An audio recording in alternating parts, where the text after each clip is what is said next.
Marquette, Devon, Burton, the saint and the sinner, giving you lessons from a pimp.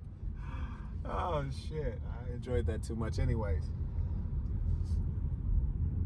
I had a recent experience that reminded me of something very important that you need to be aware of.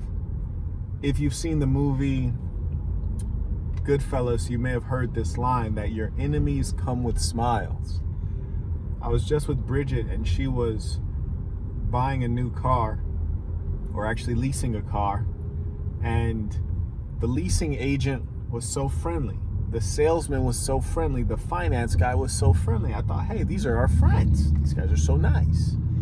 And then the manager comes out, shake our hands and say, hey, and just want to meet you guys and say congratulations. We ran all the numbers. You have excellent credit. So here what the numbers look like. They pull out the numbers.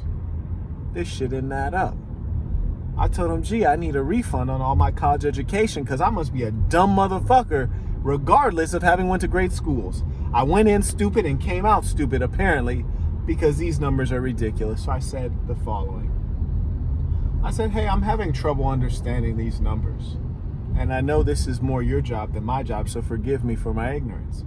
But can you explain this, and this to me?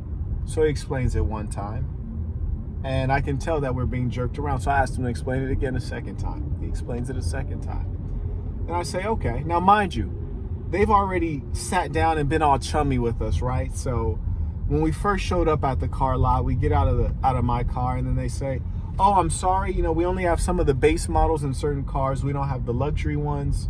So, just kind of trying to give a little compliment to butter us up real good. Then, when we were sitting down waiting for the paperwork, the manager comes over and says, oh, you're from Kentucky. And, oh, that's fantastic. I got some family in Kentucky, and just trying to build rapport. Which you would think that they were what they presented themselves to be, which were nice people who were caring, friendly, and honest. Well, they couldn't be farther from that. When they presented those numbers were highway robbery. So eventually I said, look, buddy, the car that we're looking at getting is a backup car. We have no special interest in getting this brand of car or even this model. So we're happy to walk. We already had a luxury car that was way better than the car we're looking at now, and you're giving us the same lease price, which lets me know that you're trying to rip us off. So you can either magically change one of these two variables. You can change the amount you're charging to lower it for the car that we're looking at, or you can change the car and give us a luxury car, and then we'll be happy to pay this price. But if one of these two things don't change, the only thing that's going to change is our presence here, because we're going to get the fuck up out of here. Then they start bullshitting you.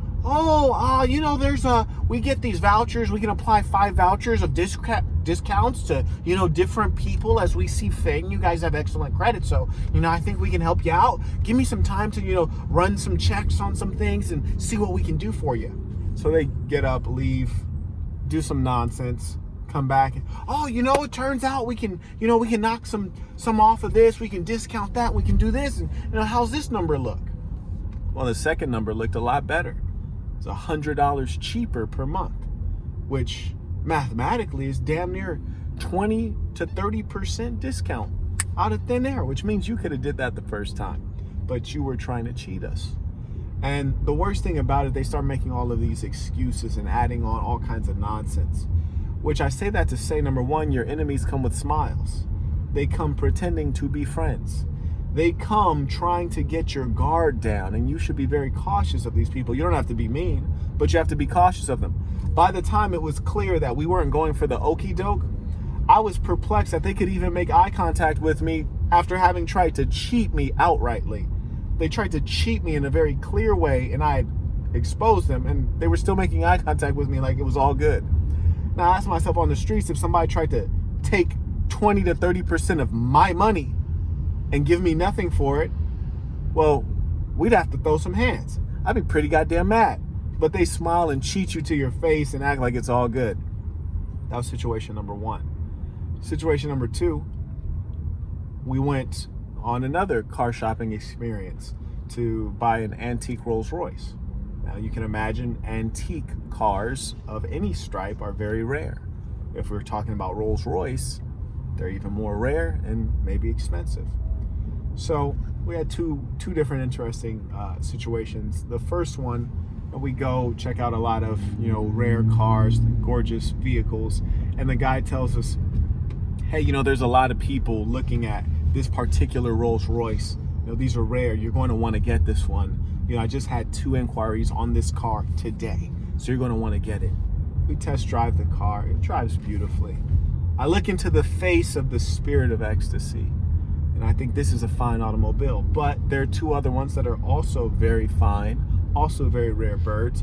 I want to see those before we pick one. So he tells me, after we get out of the car, we've taken an exterior inspection of the car. He says, you know what?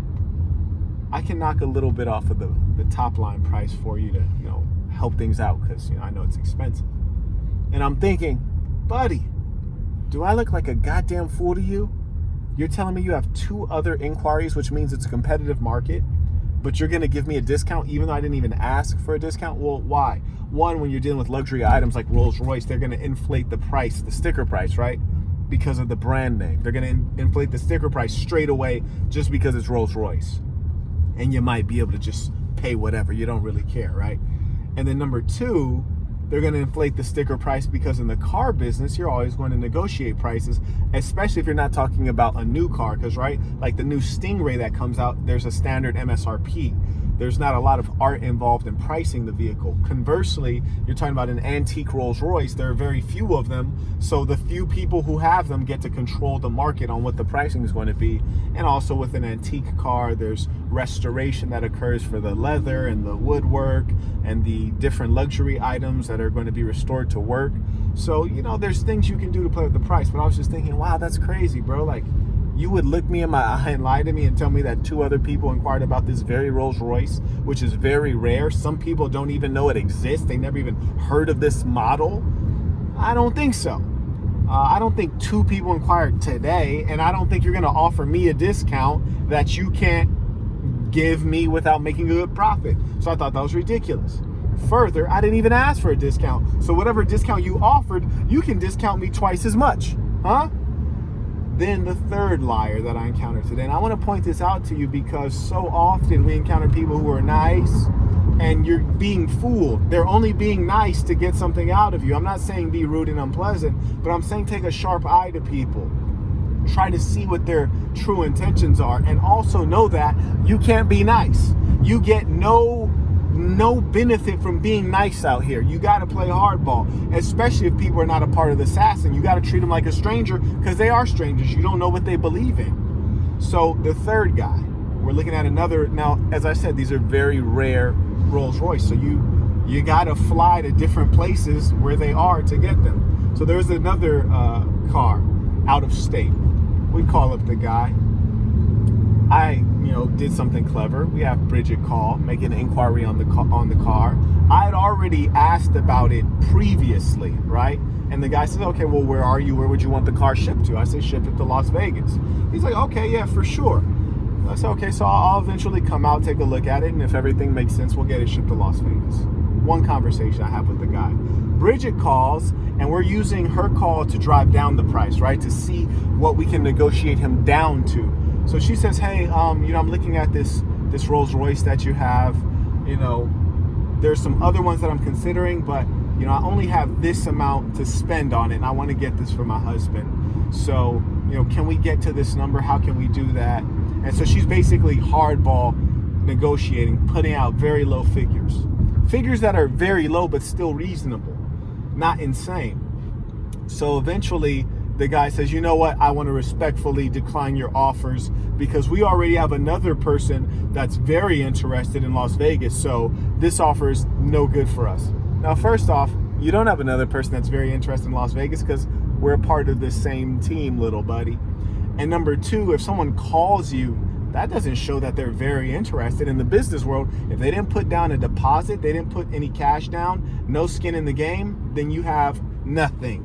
You have someone who's talking, and guess what? Human beings do a lot of talking. So that was a very interesting thing to see how he's trying to use chess pieces essentially being dishonest to improve his financial outcomes. Instead of saying, hey, here's my price, this is a fair price, I'm sticking with it, no matter who calls, no matter what the case is. But instead, he's trying to inflate the price. And they even told us this bullshit story. They're like, oh, you know who used to own this Rolls Royce? This Rolls Royce used to be owned by the founder of blah, blah, blah, which is a major company that they named. And I don't doubt that this person owned this Rolls Royce because it's a fine automobile.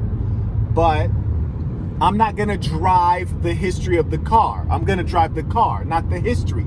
The history does nothing for me. I don't want to hear about the fantastic and interesting story about the previous owner. So these are all tools that people use to stimulate your emotions so that they can influence you and control you and extort you. Being friendly, being nice, creating rapport, identifying commonality, telling you stories about the previous owner to drive up the value, to say, oh, well, if the owner of fill in the blank drove this Rolls Royce, you should pay this top dollar for it because this very elite person is associated with this particular Rolls Royce. Well, guess what? I don't give a shit about that person. I don't give a shit about the story you're telling me. I'm just here to hard-nosed negotiate your ass to a fair price, not even an advantageous one, just a fair one. But I say that to say, ladies and gentlemen, your enemies come with smiles. When people come at you smiling, you should be suspicious. The old heads used to say, never trust a big butt and a smile. Nowadays, it's real shady because they ain't even got a big butt. They just show up with a smile thinking they're going to trick you. Hey, folks, just wanted to share that exclusive with my patrons because I know you guys are wise people. And I want you to stay safe out there as you ambitiously pursue your goals. So be cautious of the people you do business with, the people you sleep with, the people who are your friends, the people you meet. Just be vigilant. Share your thoughts, questions, comments below.